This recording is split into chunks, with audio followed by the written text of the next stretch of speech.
একজন কৃষক আত্মহত্যা করলেও আমরা পরোয়া করি না।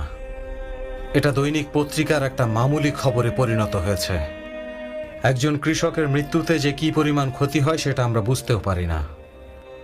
কৃষকের সংখ্যা কমে যাচ্ছে আর ভোক্তার সংখ্যা বৃদ্ধি পাচ্ছে, যার ফলে দ্রব্যমূল্য বৃদ্ধির সাথে সাথে খাদ্যে ভেজালও বাড়ছে।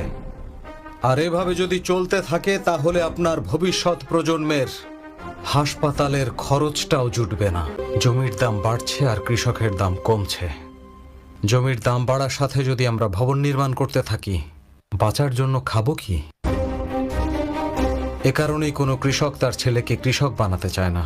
ভবিষ্যৎ প্রজন্ম কৃষিকাজ দেখতে পাবে শুধু ইতিহাসের বইয়ের পাতায়। কৃষকেরা এক সময় সাহস নিয়ে বেঁচে থাকতো, কিন্তু এখন তারা ভয় নিয়ে বেঁচে থাকছে। সে ফসল ফলাতে ভয় পায় পানির আশঙ্কায়। যদি পানি থাকে ফসল ঘরে তুলতে ভয় পায়, আর যদি ঘরে তোলে তাহলে রক্ষা করতে ভয় পায়। সেই একই ভয় নিয়ে সে নিজের ফসল মহাজনের কাছে নামমাত্র মূল্যে বিক্রি করে দিচ্ছে, কিন্তু মহাজনরা 10 গুণ দামে বিক্রি করছে, যার ফলে যে খাদ্য উৎপাদন করছে তার ক্ষতি হচ্ছে। খাদ্যের ভোক্তা সেটা কিন্তু আমরা সবাই। আমরাও ক্ষতির সম্মুখীন হচ্ছি।